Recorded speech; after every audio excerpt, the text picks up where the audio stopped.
Welcome to question hour. తమిళనాట political sambar ఉడుకుతోంది. విజయ్ చెట్టు రాజకీయం తిరుగుతోంది. ఎన్నికల ప్రచార సమయంలో ఆయన పార్టీ టీవీకే 10 నుండి 20 సీట్లు సాధిస్తే గొప్ప అనుకున్నారు. పోలింగ్ ముగిసాక టాక్ మారిందా? కాబోయే ముఖ్యమంత్రి తలపతి అంటూ ఓ ఎగ్జిట్ పోల్ అంచనా వేయడం విజయవర్గంలో కొత్త జోష్ తెచ్చిందా? బేరసారాలు సైతం సాగుతూ ఉన్నాయా? అధికారం సాధిస్తామని విజయ్ పార్టీలో ఉత్సాహం. విజయ్కు అంత సీన్ ఉందా? ఏమో, తంబీలను తక్కువ అంచనా వేయలేం. సినిమా స్టార్లకు గుండెల్లోనే కాదు, ఊరిలో గుడి కట్టి పూజలు చేసిన చరిత్ర వాళ్ల సొంతం. అలాంటి గడ్డపై విజయ్ సీఎం కాలేడని చెప్పలేం. ఆల్రెడీ తమిళ ప్రజలు తీర్పులు రాసేశారు. ఎలక్ట్రానిక్ ఓటింగ్ యంత్రాల్లో నిక్షిప్తం చేసేశారు. అది ఎలా ఉండబోతోంది?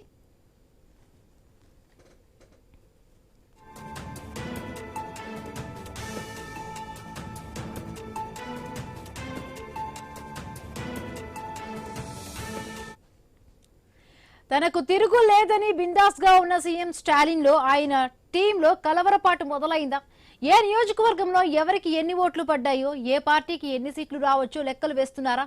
ఎగ్జిట్ పోల్స్ లో మెజారిటీ డీఎంకేకు పట్టం గట్టాయి. అన్నా డీఎంకేను ప్రధాన ప్రత్యర్థిగా నిలిపాయి. విజయ్ కు అరకొర మెజారిటీ మాత్రమే రావచ్చని అంచనాలు వేశారు. ఏమో, గుర్రం ఎగరవచ్చు అన్నట్టుగా విజయ్ పార్టీ విజయ అవకాశాలపై రోజు రోజుకు అంచనాలు పెరుగుతూ ఉన్నాయి. ఆయన బలాన్ని క్రమంగా పెంచుతూ ఉన్నారు. మహిళల్లో, యూత్ లో తలపతి క్రేజే ఇందుకు కారణమా? జంజీ మొత్తం ఈవీఎం బటన్ ను వన్ సైడ్ నొక్కేశారా? సినీ రంగం నుంచి రావడమే ప్లస్ అయిందా? స్టాలిన్ పై వ్యతిరేకతను గొంపగుత్తగా విజయ్ క్యాష్ చేసుకున్నారా? ఓట్లు చీరలేదా?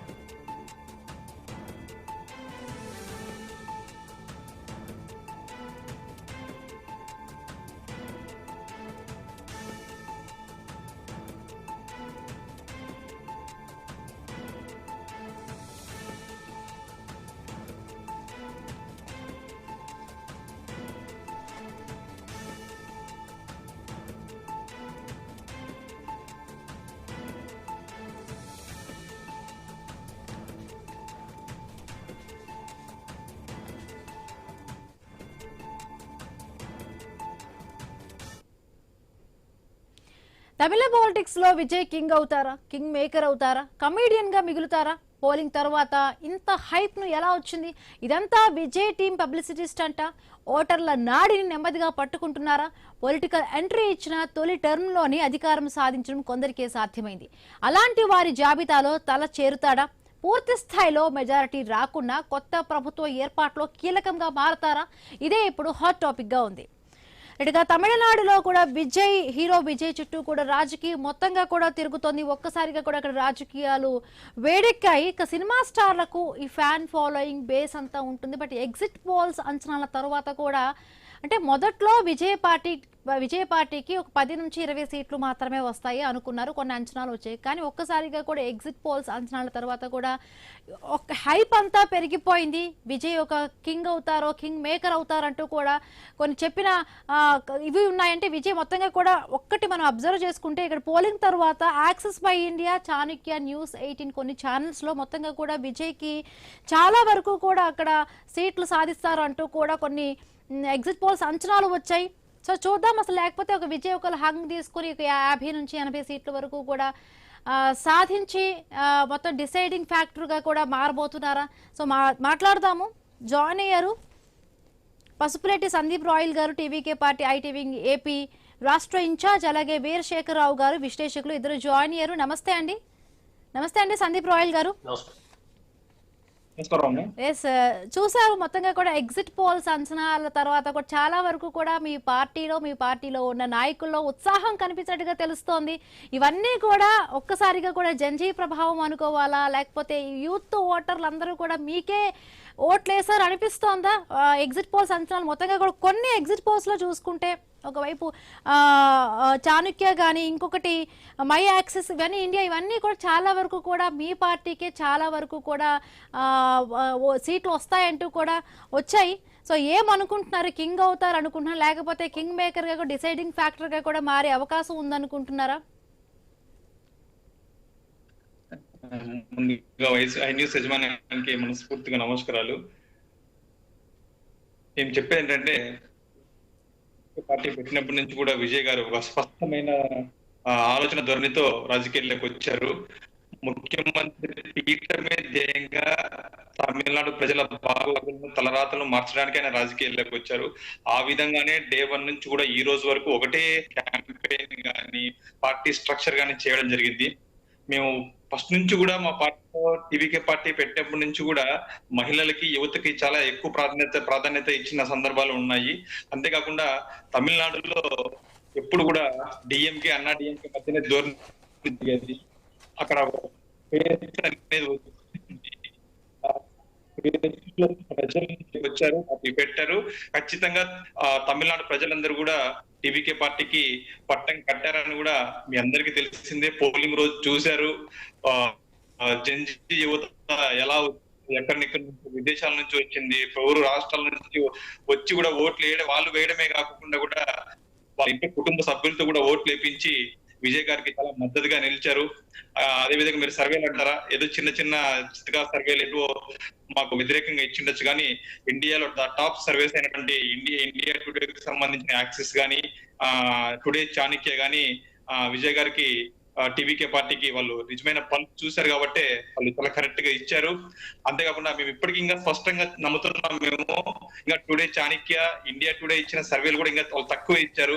మా అంచనా ఖచ్చితంగా 135 సీట్ల పైనే ఒక వేవ్ల ఆంధ్రలో 1983లో అన్న ఎన్టీఆర్ గారు ఎలా అయితే ఒక సునామీ సృష్టించారో ఆ సునామీని విజయ్ గారు తమిళనాట సృష్టించారు.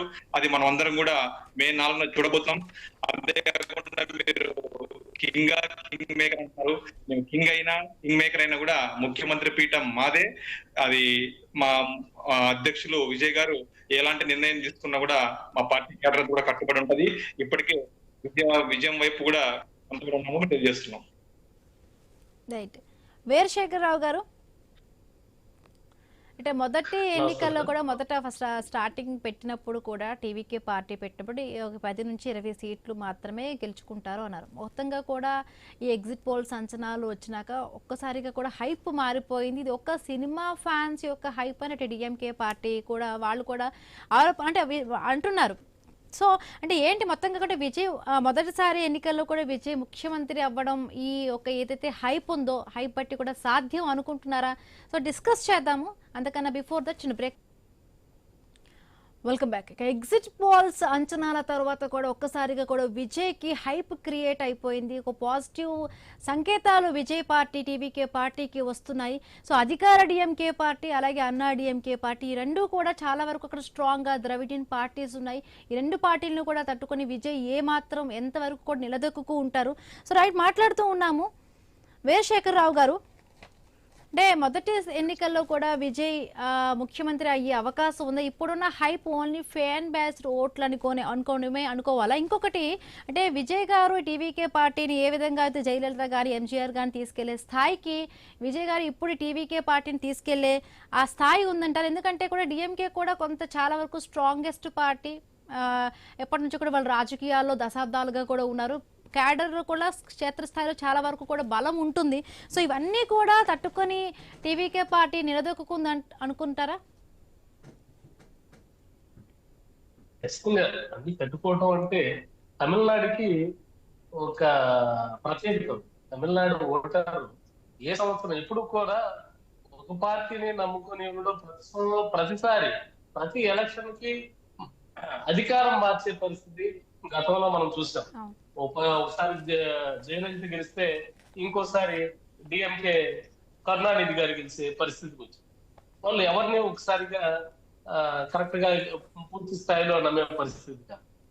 అలాంటి చైతన్యవంతమైన ఓటర్లు ఖచ్చితంగా డిఎంకే మీద అసంతృప్తిగా ఉన్నారు అనేది స్టాలిన్ పాలన మీద ఫస్ట్ లో కొంచెం బాగున్నప్పటికీ స్టాలిన్ మీద వ్యతిరేకతతో ఉన్నారు.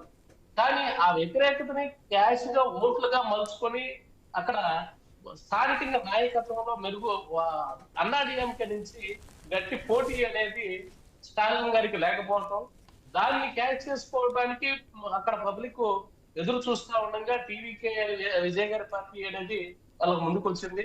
ఖచ్చితంగా విజయ్ని అడాప్ట్ చేసుకునే పరిస్థితిలో తమిళులు ఉన్నారు. కానీ విజయ్ గ్రౌండ్ లెవెల్ ఇక్కడ ఏంటంటే హైప్ అనేది క్రియేట్ అవ్వచ్చు.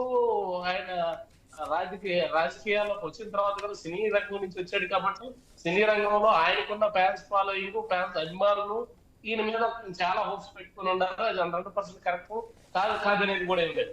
ఈయన కూడా మంచి చేయాలనే ఉద్దేశంతో వచ్చి ఉండొచ్చు, దానికి వచ్చి ఉండడని అనుకుందాం. కానీ గ్రౌండ్ లెవెల్ రియాలిటీ ఏదైతే ఓట్లుగా కన్వర్ట్ అవ్వాలి అంటే అక్కడ పోటీ చేసే స్థానిక నాయకత్వం, ఇక్కడ పార్టీ యొక్క రిప్రజెంటేషన్ ఆ గ్రౌండ్ లెవెల్ వరకు వెళ్ళిందా, అక్కడ స్థానికంగా దీపైన వ్యక్తిని పోటీ చేశారా, అతను ఈ టీవీకే యొక్క మేనిఫెస్టోని ఆ పోర్ట్ఫోలియోని ప్రజల ముందుకు తీసుకెళ్ళగలిగే పరిస్థితి ఉందా, ఎంతవరకు కన్వే అయింది అనేది ఇంపార్టెంట్. ఖచ్చితంగా పెద్ద పెద్ద మహానుభావులు ఇంకా ఎక్కువ హైట్ ఉన్న వాళ్ళు కూడా పోటీ చేసి సతికల పట్టడానికి ఇక్కడ ఆ పార్టీ యొక్క రిప్రజెంటేషన్, వాళ్ళ యొక్క ఆ భావజాలం కింది స్థాయిలోకి వెళ్ళకపోవడం, వీళ్ళని నియమించే వ్యక్తులు అక్కడ స్థానికంగా ఆ ఉన్న వాళ్ళకి పోటీగా నిలబడలేకపోవడం, అక్కడ ఏదైతే ప్రత్యామ్నాయ పార్టీలు ఉన్నాయో వాటికి పోటీగా కరెక్ట్ గా ఉన్న నాయకుడిని మాత్రమే నియమించగలిగిన పరిస్థితి ఉంటే అప్పుడు విజయ్ గారా స్టాలిన్ అనేది అక్కడ ప్రజలు బేరీజ్ వేసుకొని ఓట్లు వేసే పరిస్థితి ఉంటుంది. అప్పటి వరకు ఇదేంటంటే అభిమానులాగా ఉంటుంది కానీ ఓట్లుగా కన్వర్ట్ అయ్యే పరిస్థితి ఉండదని చెప్పి నేను అనుకుంటున్నాను. ఖచ్చితంగా రూల్ చేసే అంటే ఏదైతే అధికారాన్ని డివైడ్ చేసే ఫ్యాక్టర్ ఏదైతే ఉంటుందో, ఎవరైతే ఉంటారో పర్సంటేజ్, దానికి విజయ్ గారి దగ్గరకు రావచ్చు. కానీ అన్నాడీఎంకే కన్నా కూడా మంచి పొజిషన్ ఉంటుంది అని చెప్పొచ్చు. కానీ పూర్తిగా ఈయన రూల్ చేస్తారు, ఈయన పూర్తిగా స్టాలిన్ ప్రత్యామ్నాయం అనేది మాత్రం అక్కడ చెప్పలేని పరిస్థితి. అంటే విజయ్ ఇప్పుడు సోలోగా కంటెస్ట్ చేశారు. అంటే డిఎంకేతో కానీ అన్నా డిఎంకేతో కానీ ఇద్దరితో కూడా అలయన్స్ లో లేరు. అయితే ఇంకొకటి విజయ్ ఇప్పుడు డిఎంకేని అటు ఎగ్నెస్ట్ గా వాళ్ళపై కూడా విమర్శలు చేశారు, అన్నా డిఎంకే పైన కూడా విమర్శలు చేశారు. ఇంకొకటి ఇప్పుడు అన్నా డిఎంకే అంటే అటు గ్రామీణ ప్రాంతాల్లో అమ్మ లెగసీ ఇంకా ఉంది, ఆవిడ చనిపోయినా కూడా చరిష్మా ఇంకా కొనసాగుతూ ఉంది. బట్ ఎంతవరకు కూడా గ్రామీణ ప్రాంతాల ఓటర్లు అంటే అర్బన్ లో చూసుకుంటే విజయ్కి ఎక్కువగా కూడా యువత వీళ్ళందరూ కూడా ఫాలోయింగ్ ఉంది, ఆ ఓట్లు పడ్డాయి అంటూ కూడా కొంత నివేదికలు వచ్చాయి. బట్ గ్రామీణ ప్రాంతాలు ఎంతవరకు కూడా విజయ్ వైపు మొగ్గు చూపే అవకాశం ఉందంటారు? ఫ్యాన్ ఫాలోయింగ్ ఎక్కడైనా ఉంటుంది, గ్రామీణ ప్రాంతాల్లో ఉంటుంది, అర్బన్ ఏరియాలో ఉంటుంది, అన్ని చోట్ల ఫ్యాన్ ఫాలోయింగ్ 100% ఉంటుంది. కానీ ఈ ఓటుగా కన్వర్ట్ అయ్యే విషయంలో ఏదైతే అన్నా డిఎంకే ప్లస్ డిఎంకే వీళ్ళకి పూర్తి స్థాయిలో ఓట్లు పడుతున్నా, డిఎంకేకి ఓట్లు పడి అన్నా డిఎంకేకి పూర్తిగా మద్దతు లేకుండా వాళ్ళకి ఏం ఓట్లు పడకుండా విజయ్కి ఓట్లు వేసే పరిస్థితి ఎక్కడా ఉండదు. కాబట్టి వాళ్ళ ఇద్దరు పంచుకోగా ఐడియల్ గా ఉన్న కొంతమంది మాత్రమే విజయ్ వైపు చూసే అవకాశం ఉంది. ఈయన చేసిన తప్పు ఏంటంటే మొత్తం ఆయన ఎవరితో పొత్తు పెట్టుకోలేకపోతే ఈ అన్నా డిఎంకే పోటీ చేసే స్థానాల్లో అన్నా డిఎంకేకి పోల ఓట్లు ఈయనకు వస్తాయి. ఈ ఫ్యాక్టర్ ఈ చీల్చిన ఓట్లు ఏదైతే ప్రభుత్వ వ్యతిరేకత ఉందో ఆ ప్రభుత్వ వ్యతిరేకత ఓట్లు అట్లా అన్నా డిఎంకే మీద నాయకత్వం మీద నమ్మకం లేని ఓట్లు మాత్రమే విజయ్కి పోలవుతాయి. కానీ ఈ రెండింటికి ఖచ్చితంగా వాళ్ళ ఓటు బ్యాంకులు ఖచ్చితంగా ఉన్నాయి. అన్నా డిఎంకేకి ఓటు బ్యాంకులు ఉన్నాయి, అవి పాలు మాత్రం వస్తాయి. అది విలేజ్ రూరల్ ఏరియాలో ఇంకా చాలా ఎక్కువగా ఉంటుంది, ఎందుకంటే వాళ్ళ ఓటు బ్యాంక్ ఖచ్చితంగా అట్లాగే ఉంటుంది. మధ్యలో ఆలోచించే వాళ్ళు కొన్ని చిన్న సిటీస్ లో ఉంటారు, వాళ్ళు మాత్రమే కొంచెం అర్థం చేసుకొని ఐడియల్ గా ఓట్లు వేసే అవకాశం ఉంటుంది. కాబట్టి ఈయన చేసిన మొట్టమొదటి రాంగ్ ఏదైతే ఉంటుందంటే ఎవరితో అలయన్స్ పెట్టుకోకపోవడం. అలయన్స్ పెట్టుకొని ఉన్నట్లయితే అక్కడ పోటీ చేసేది ఓన్లీ డిఎంకే, ఓన్లీ ఈయన ఈ కూటమి అయి ఉండేది. ఇది ఏడిఎంకే అన్నా డిఎంకే ప్లస్ విజయ్ కూటమి అనేది అక్కడ ఉండేది. ఖచ్చితంగా అప్పుడు అవకాశాలు ఏదైతే పోటీ చేసిన పరిస్థితులు ఉన్నాయో ఆ స్థానాలు ఉన్నాయో అక్కడ గెలిచే అవకాశం ఉంటుంది రెండో సీటే. ఇక్కడ వీళ్ళిద్దరు చీల్చుకోవడం వల్ల డిఎంకేకి ప్లస్ అయ్యే అవకాశం ఉంటుందని చెప్పి అనుకున్నాను. ఖచ్చితంగా ఇది డిఎంకేకి వీళ్ళు ఇద్దరు కలిసి న్యాయం చేశారని చెప్పి అనుకోవచ్చు స్టాలిన్ గెలవటం. సందీప్ గారు, సో అంటే ఇప్పటికే కూడా అంటే ఎగ్జిట్ పోల్స్లో వచ్చిన ఈ అంచనాలు బట్టి రిజల్ట్స్ బట్టి కూడా ఇప్పటికే కూడా అంతర్గతంగా కొంత మీ పార్టీ అధినేతతో కూడా చర్చల్లోకి వెళ్ళేట్టుగా కొంత ఇన్ఫర్మేషన్ అయితే వస్తోంది. మరి అది తర్వాత రిజల్ట్ May 4th తెలుస్తుంది. అసలు ఏమవుతుంది, ఈయన డిసైడింగ్ ఫ్యాక్టర్ అవుతారా లేకపోతే కింగే అవుతారా, ఏమవుతారు అనేది చూడాలి. బట్ ఇంకొకటి, డిఎంకే పాలనలో ఏదైతే అవినీతి కానీ, ధరల పెరుగుతాలు ఇవన్నీ కూడా ఉన్నాయి, అదొక వ్యతిరేకత ఉంది. అలాగే అన్నా డిఎంకే రెండు ప్రధానంగా ద్రవిడియన్ పార్టీస్ ఉన్నాయి. బట్ ఎంతవరకు కూడా ఇప్పుడు సక్సెస్ అయ్యి ఎవరి ఓట్లు చీల్చి మీ పార్టీకి పడ్డాయి అనుకుంటున్నారు? మేడం, నేను ఇప్పుడు చాలా 3-4 టైమ్స్ ఐ న్యూస్ లోనే స్పష్టంగా నేను Day 1 నుంచి కూడా చెప్పడం జరిగింది. తమిళనాడులో ఎప్పుడు కూడా రెండు రకాల ఓట్స్ ఉంటాయి.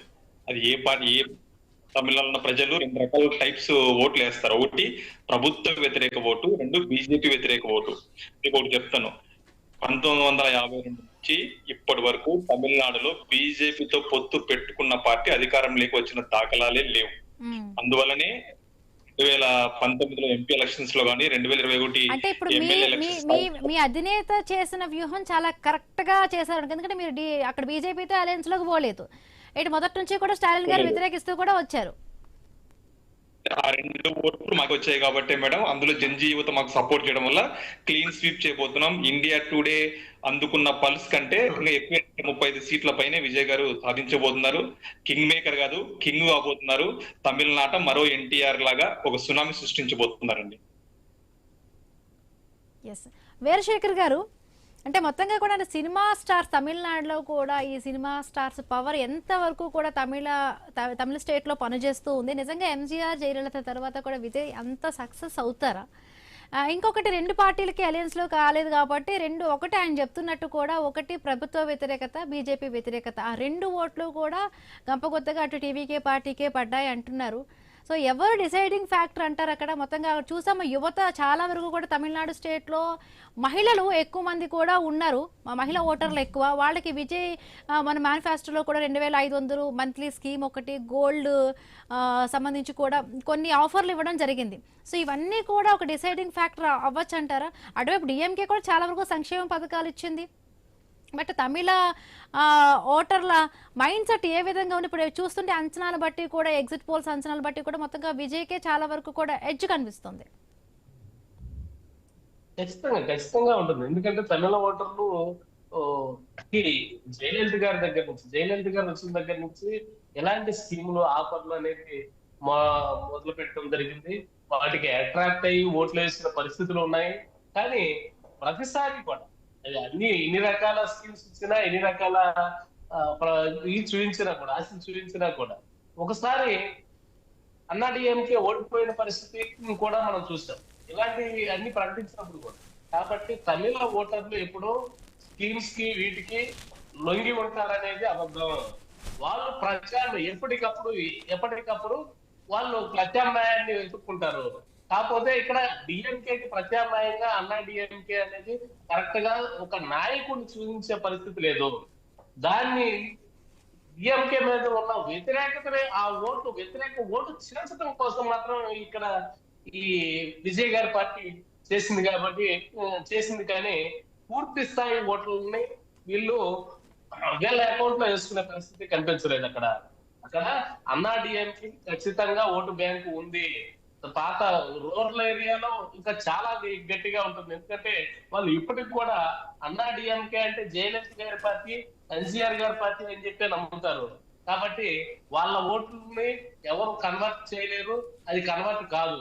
అప్పుడు ఈ ఓట్లు చీల్చుకున్న పరిస్థితిలో ఉంటే, ఈ ఓట్లు చీల్చుకునే పరిస్థితి ఎవరికి లబ్ధి చేకూరుతుంది, ఎవరు గెలిచే అవకాశం ఉంది అనేది మనందరూ తెలిసిన విషయమే. ఈ 2 టీవీకే, ఏడిఎంకే 2 ఓట్లు చీల్చుకున్నప్పుడు, అన్నా డిఎంకే 2 ఓట్లు చీల్చుకున్నప్పుడు డిఎంకేకి ప్లస్ అయ్యే అవకాశం ఉంది. ఇది 100%.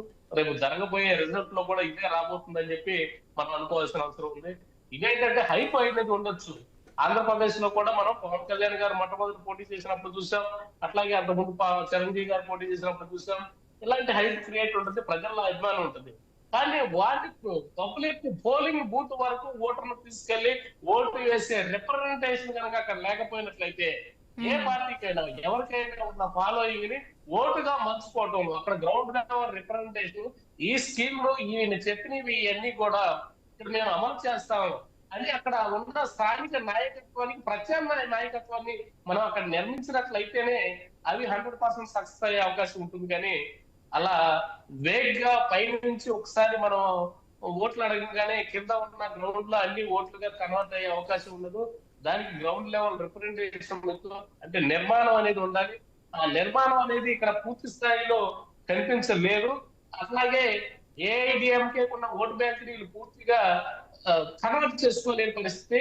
ఏఐడిఎంకే మీద నమ్మకం లేదు, కానీ వాళ్ళ ఓట్లు వాళ్ళకి పట్టడం వల్ల ఈయన ఓట్లు చీల్చే పరిస్థితి ఉంటుంది. కానీ ఈయన పూర్తిగా డిసైడ్ ఫ్యాక్టర్ అయితే అయ్యే అవకాశం లేదు అని చెప్పి మనం అనుకోవచ్చు. ఎస్ సందీప్ గారు, అంటే మొదటి నుంచి కూడా మీరు అంటున్నారు ఎన్టీఆర్, సీనియర్ ఎన్టీఆర్ గారితో కూడా పోలుస్తున్నారు. బట్ అక్కడ చాలా వరకు కూడా జయలలిత గారు ఉన్నారు, ఎంజీఆర్ గారు ఉన్నారు. బట్ వాళ్ళతో ఎందుకు ఒకటి పోలిక తీసుకురాలేదు? ఇంకొకటి చాలా వరకు గ్రౌండ్ లెవెల్లో కూడా మీరు డిఎంకే అన్నా డిఎంకే సంబంధించిన ఓటర్స్ మీ వైపు అట్రాక్ట్ చేసుకోలేకపోయారు అంటున్నారు. సో అంటే ఇంకొకటి గ్రౌండ్ ఆర్గనైజేషన్లో కూడా చాలా వరకు కూడా పార్టీ కేడర్ అంత క్షేత్రస్థాయిలో కూడా బలంగా లేదు అంటున్నారు. డిఎంకే నుంచి కూడా చాలా విమర్శలు వస్తున్నాయి దీనికి సంబంధించి. ఆ ఎంజీఆర్తో పోల్చుకునేంత అవసరం విజయ్కి లేదు, అంత ఆర్గనైజేషన్ స్ట్రాంగ్గా లేదంటున్నారు క్షేత్రస్థాయిలో. ఒకటండి, మేము సినిమా పరంగా కానీ తమిళ సెంటిమెంట్ లో మేము ఎంజీఆర్ గారిని మేము పోల్చుకుంటాం. We respect MGR. ఖచ్చితంగా ఎంజీఆర్ గారి పాలన మాకు అది స్ఫూర్తిదాయకం. కానీ రాజకీయ పరంగా వచ్చేసరికి ఎంజీఆర్ గారు 1952లో 53లో ఆయన ఎమ్మెల్యే అయిన తర్వాత 15 సంవత్సరాలు డిఎంకే పార్టీలో పని చేసిన తర్వాత ఆయన పార్టీ పెట్టి ఆయన ముఖ్యమంత్రి అయ్యాడు. ఇక్కడ ఎన్టీఆర్ గారు సింగల్ గా వచ్చి 9 నెలల ముందర పార్టీ పెట్టి కోటని కూల్చేశాడు. అలా విజయ్ గారు కూడా 2 సంవత్సరాల ముందు పార్టీ పెట్టి డిఎంకే కోటని కూల్చబోతున్నాడని అది మేము చెప్తున్నది కానీ నేషనల్ మీడియాని చెప్పబోతుంది. ఇంకోటి ఏంటంటే ఇక్కడ దౌర్భాగ్యం ఏంటంటే ఇప్పుడు ఒక సీఎంల కొడుకులు, మినిస్టర్ కొడుకులు పార్టీలు పెడితే వాళ్ళ పార్టీ కార్యవర్గం బాగుందని చెప్తారు. కానీ సినిమా హీరోలు పార్టీలు పెట్టేసరికి మాత్రం వాళ్ళకి క్యాడర్ లేదు, గ్రౌండ్ లో లేదంటారు. సరే, అది ఆంధ్రాలో జరిగిండొచ్చు, అది మాకు అనవసరం ఆంధ్రాలో ఉన్న నాయకులతో. బట్ తమిళనాడులో మా నాయకుడు పార్టీ పెట్టే ముందు చాలా మందికి తెలియని విషయం, ఇంతకుముందు ఐ న్యూస్ లో చెప్పాను ఈ విషయం. మా పార్టీ ఫస్ట్ రాష్ట్ర క్యాడర్ అయ్యలేదు, జిల్లా క్యాడర్ అయ్యలేదు. విజయ్ గారు ఫస్ట్ తమిళనాడులో 234 స్థానాల అసెంబ్లీ స్థానాలు ఉన్న పోలింగ్ బూతులకి ఏజెంట్లను నియమించిన తర్వాత, గ్రామ కమిటీలని, మండల కమిటీలు నియమించిన తర్వాత రాష్ట్ర కమిటీ వేశాడు. అది చాలా మందికి, ఆంధ్రాలో ఉన్న వాళ్ళకి చాలా మందికి తెలియదు. చాలా పర్ఫెక్ట్ గానే వచ్చాడు, పర్ఫెక్ట్ గానే ఎలక్షన్ చేశారు. ఖచ్చితంగా 100% మీరు చూస్తారు. 4వ తేదీ మళ్ళీ ఇదే ఐ న్యూస్ లో మేము చెప్పబోతున్నాం. 135 సీట్ల పైన క్లీన్ స్వీప్ చేయబోతున్నాడు. ఇంకోటి ఏంటంటే అన్నా డిఎంకే జయలలిత గారికి ఎప్పటికీ అక్కడ అభిమానం ఉంటది. కానీ జయలలిత గారు ఎప్పుడు కూడా ఢిల్లీకి తల వంచిన దాఖలా లేదు. అలాంటిది ఇప్పుడు ఆ పార్టీలో ఉన్న నాయకుడు వచ్చేసి ఢిల్లీకి దాసోహం అయ్యాడు. ఎప్పుడైతే ఢిల్లీతో బీజేపీతో పొత్తు పెట్టుకున్నాడో ఆ రోజే అన్నా డిఎంకే క్యాడర్ కూడా మొత్తం కూడా ఇండైరెక్ట్ గా విజయ్ గారికి మద్దతు తెలిపింది. ఓటర్ శాతం పెరిగిందంటే అదే కారణం. ఎందుకంటే ఇప్పటి వరకు ఎప్పుడు పెరగని ఓటర్ శాతం పెరిగిందంటే అది మా నాయకుడి యొక్క ప్రపంచమే. ఇది సినీ గ్లామర్ కాదు, పొలిటికల్ గ్లామర్ అని నిరూపించబోతున్నామని కూడా మేము తెలియజేస్తున్నాం. రైట్ కార్డ్ చూడాలి. మరి మే 4న ఏం జరగబోతోంది? మొత్తంగా యువత, మహిళల ఓటర్లందరూ కూడా విజయ పార్టీకి మరి ఓట్లు వేశారా, లేకపోతే ఎగ్జిట్ పోల్స్ అంచనాలు తమిళనాడులో కూడా ఎంత ఎఫెక్టివ్గా పనిచేస్తే ఈ రిజల్ట్స్ ఎంతవరకు కూడా నిజం కాబోతున్నాయి అనేది కూడా, అసలు విజయ్ డిసైడింగ్ ఫ్యాక్టర్ అవుతారా, లేకపోతే సీఎంగా అవుతారా, కింగ్ అవుతారా, కింగ్ మేకర్ అవుతారా? సో మే 4న అయితే తెలుస్తోంది. సో అంతవరకు వెయిట్ చేద్దాం. ఇది ఇవాల్టి question hour. Thank you so much అండి డ్రైవ్లో పాల్గొన్నందుకు పసుపులేటి సందీప్ రాయల్ గారు, అదేవిధంగా సోమశేఖర్ గారు. సో ఇది వాళ్ళ question hour. Keep watching i News. మీకు